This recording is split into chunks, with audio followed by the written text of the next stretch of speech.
Hello everyone, Monira কিচেনের পক্ষ থেকে আপনাদেরকে স্বাগত। আজকে দেখাবো সাগরের মাছ ভুনা। এটা কিন্তু সাগরের মাছ, খেতে খুব সুস্বাদু, মজাদার। মাছগুলো আমি সুন্দর করে কেটে ধুয়ে নিয়েছি।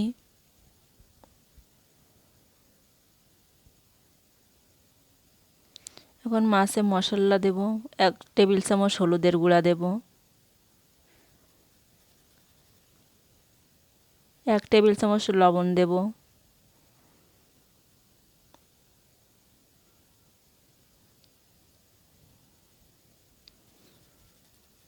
1/2 টেবিল চামচ ঝালের গুঁড়া দেব,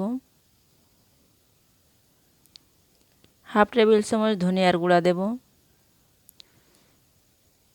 দিয়ে মশলাগুলো সুন্দর করে মাছে মিক্স করে নেব।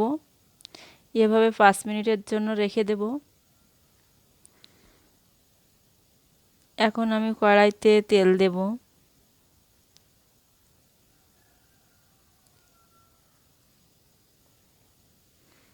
দিয়ে মাছগুলো ভেজে নেব। এক এক করে মাছগুলো সব দিয়ে দেব। এভাবে 2-3 মিনিট ধরে মাছগুলো ভাজতে থাকতে হবে। এক সাইডগুলো ভাজা হয়ে গেছে, আর এক সাইডগুলো উল্টাই দিতে হবে। এভাবে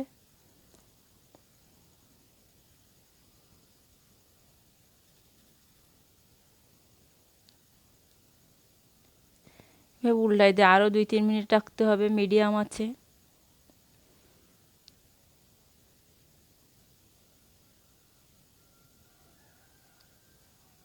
মাছগুলো দেখেন কত সুন্দরভাবে ভাজা হয়ে গেছে।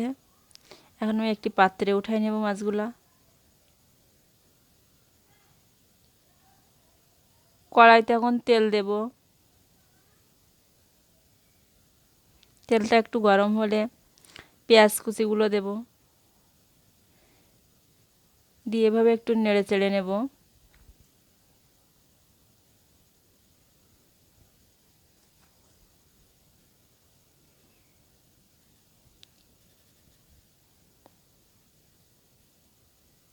পেঁয়াজ রসুন আদা বাটা দেব।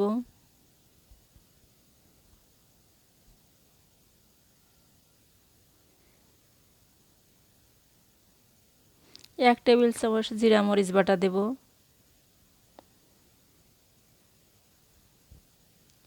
1 টেবিল চামচ ঝালের গুঁড়া দেব।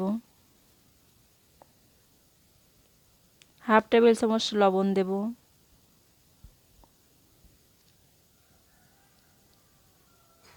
1/2 টেবিল চামচ হলুদের গুঁড়া দেব।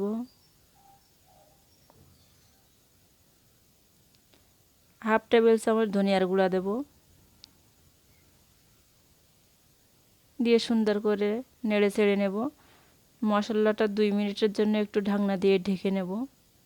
2 মিনিট পরে উঠে নিলাম। মশলাটা অনেক সুন্দরভাবে হয়ে গেছে। এখন আমি ভেজে রাখা মাছগুলো দেব কড়াইতে। দিয়ে এভাবে একটু নেড়ে চেড়ে নেব।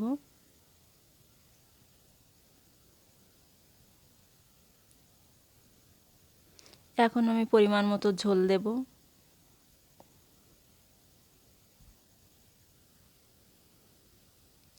ঝোল দিয়ে আর একটু নেড়ে চেড়ে নেব। এখন মাছ বলক উঠতেছে। এভাবে চুলার জাল মিডিয়াম আঁচে রাখতে হবে। আরও 4-5 মিনিটের মতো জ্বালাতে থাকতে হবে। আর মাঝে মধ্যে একটু নেড়ে চেড়ে দিতে হবে। দেখুন আমার মাছটা সুন্দর একটা কালারে চলে আসছে এবং মাছ থেকে একটা ভালো ঘ্রাণ বাইর হচ্ছে। যেহেতু সাগরের মাছ তো একটা সুন্দর ঘ্রাণ আসছে। মাছটা আমার সুন্দরভাবে ভুনা করা হয়ে গেছে। দেখুন কত সুন্দরভাবে মাছটা আমার ভুনা করা হয়েছে। আপনারা যদি আমার এই রেসিপিটি ফলো করেন তাহলে আপনারা এত সুন্দরভাবে বাসায় মাছ ভুনা বানাতে পারবেন। আমার রেসিপিটি যদি ভালো লেগে থাকে তাহলে আপনারা লাইক করবেন।